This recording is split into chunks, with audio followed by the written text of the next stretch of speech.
Assalamualaikum warahmatullahi wabarakatuh. Saya Safina Damal Fatihi dengan NIM 231440038 akan menjelaskan topologi jaringan yang sudah saya buat. Di sini terdapat server, router, switch, access point, dan juga beberapa PC, laptop, dan juga smartphone. Nah, di sini fungsi server sendiri menyediakan layanan seperti DNS, gateway, aplikasi, atau file sharingan. Kemudian ada router, merupakan komputer jaringan yang bertugas atau difungsikan menghubungkan dua jaringan atau lebih. Kemudian, tugas router ini memforward data menggunakan routing protokol. Di sini juga ada switch yang menghubungkan perangkat di dalam ruangan secara lokal. Kemudian ada access point, memberikan akses jaringan wireless ke perangkat seperti laptop, smartphone, dan juga tablet. Nah, di sini saya menggunakan routing protokol Dynamic OSPF, bisa dilihat.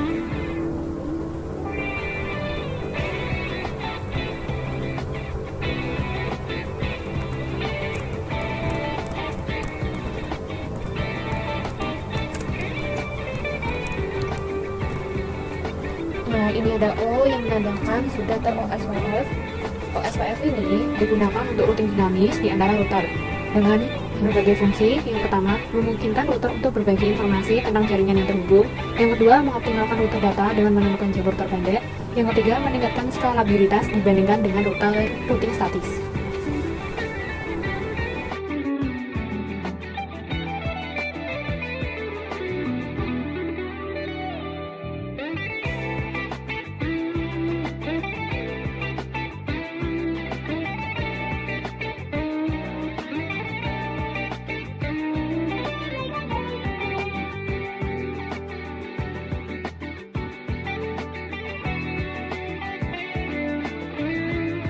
Di sini saya menggunakan IP kelas A, subnet kelas C.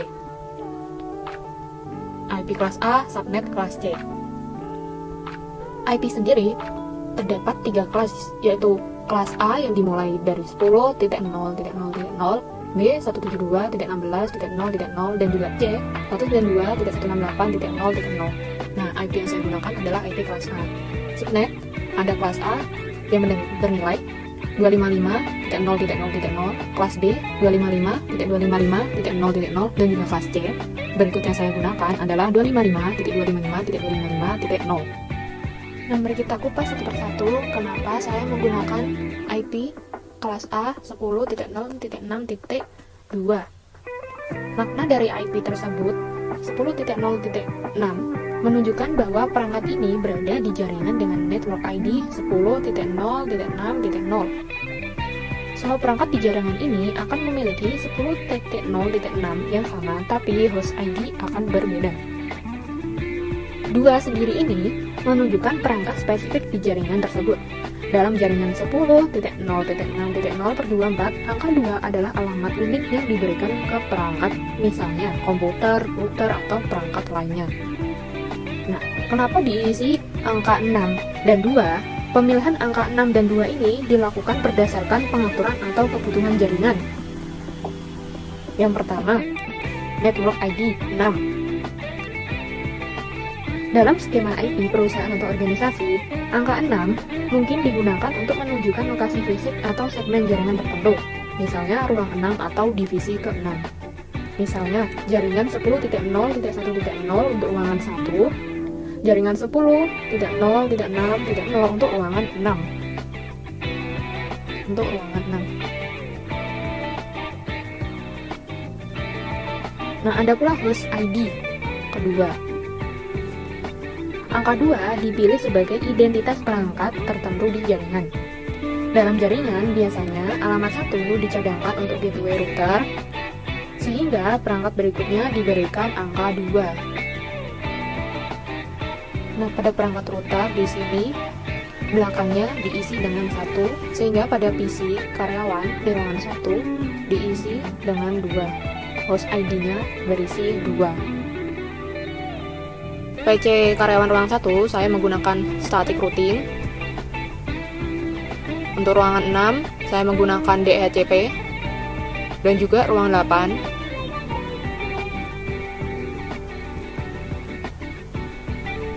dan ini menggunakan wireless. Static routing sendiri merupakan sebuah mekanisme pengisian tabel routing yang dilakukan oleh admin secara manual pada tiap-tiap router.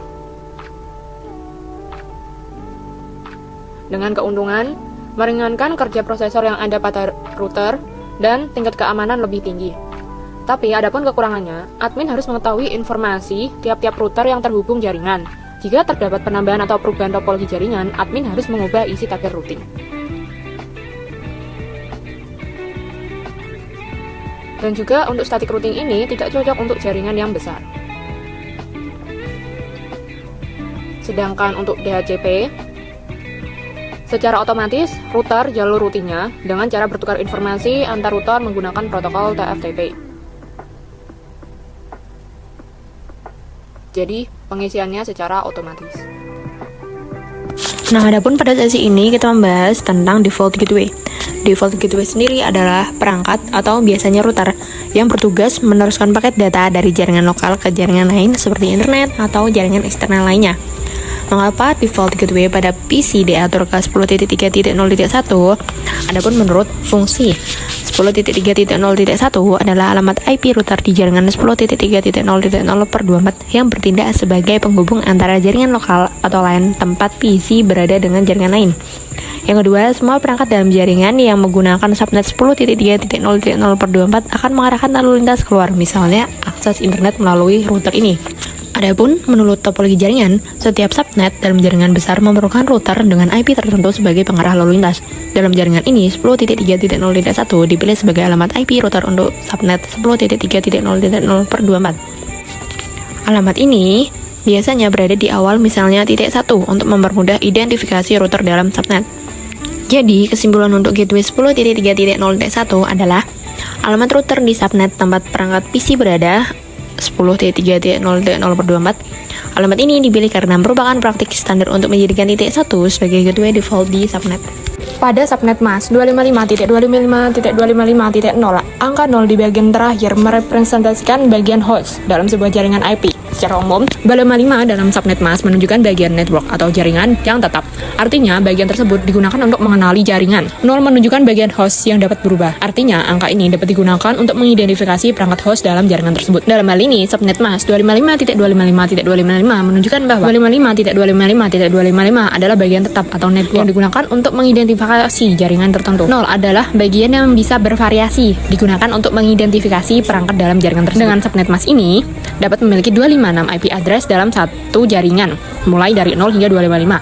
Namun, IP pertama, network ID, biasanya 10.2.0.0 dan IP terakhir broadcast biasanya 10.2.0.255 tidak bisa digunakan sebagai IP perangkat.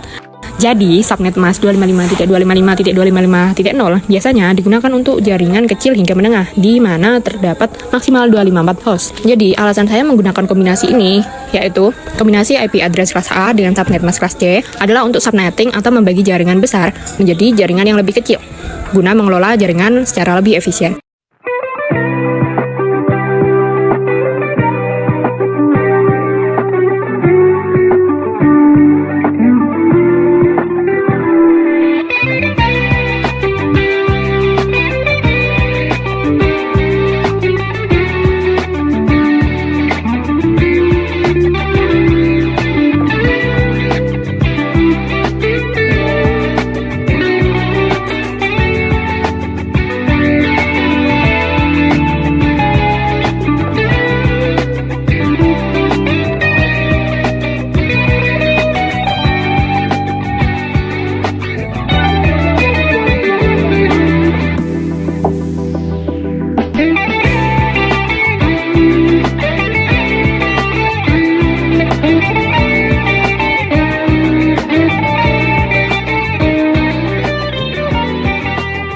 DNS server.